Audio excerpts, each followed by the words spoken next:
Avant de procéder à l'impression de votre document, il vous est fortement recommandé donc de regarder une dernière fois la mise en page de votre travail afin de savoir donc si il n'y a aucune erreur dans cette mise en page.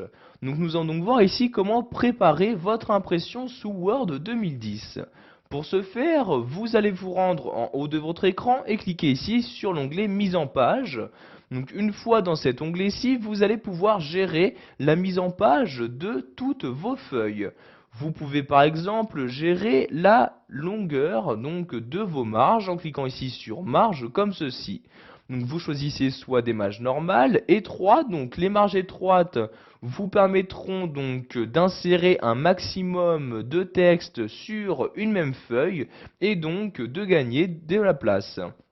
A l'inverse, si vous souhaitez donc vraiment espacer au maximum votre texte, vous pouvez insérer des marges larges comme ceci. Donc je vais par exemple ici insérer des marges étroites comme ceci. Donc vous pouvez voir que les marges sont beaucoup plus petites. En effet, donc mon texte se rapproche vraiment au maximum du bord de la feuille et cela me permet par conséquent donc d'afficher un maximum de texte sur la même page.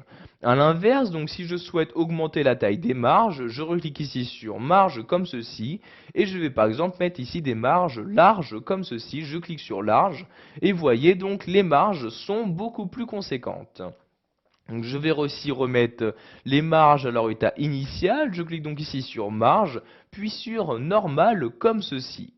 Donc dans cet onglet-ci, vous pouvez également gérer l'orientation de votre page, donc soit portrait, soit paysage, en cliquant ici sur orientation et en choisissant la valeur. Donc par défaut, un document Word est saisi en portrait, mais si vous souhaitez le mettre en paysage, vous cliquez ici sur paysage et voyez maintenant donc votre feuille change d'orientation.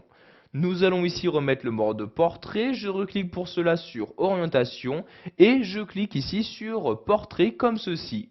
Vous avez également la possibilité de modifier la taille de votre page afin de modifier donc la taille d'impression suivant quel type de feuille vous souhaitez utiliser pour imprimer votre texte.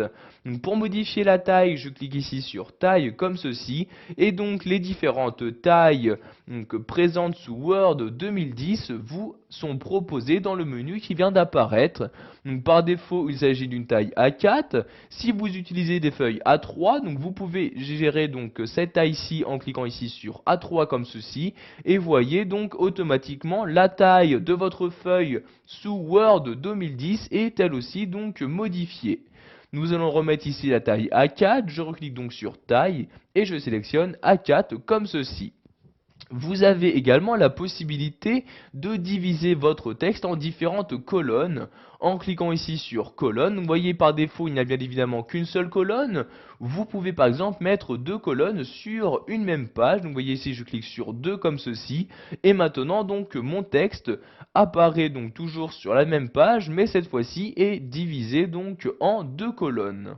Par l'intermédiaire de cet onglet, vous avez également la possibilité d'afficher les différents numéros de ligne.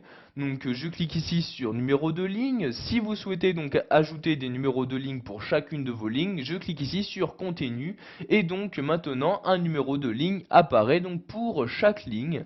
Donc vous voyez ici, si je descends dans mon document, pour chacune des lignes, il y a bien donc un numéro. Donc ici je remonte, vous pouvez également choisir donc le type de numéro de ligne à utiliser, donc en cliquant ici de nouveau sur numéro de ligne. Par exemple, vous pouvez recommencer jusqu'au début donc le numérotation de chaque ligne, par exemple pour chaque page ou pour chaque section. Vous pouvez également supprimer les numéros de ligne pour un ou plusieurs paragraphes.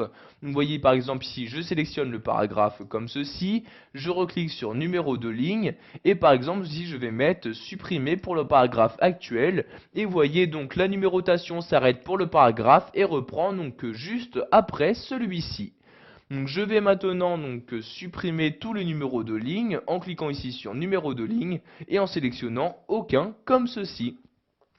Voilà, vous savez maintenant comment préparer votre impression sous Word 2010, donc par exemple en modifiant la marge de votre feuille, son orientation, sa taille, etc.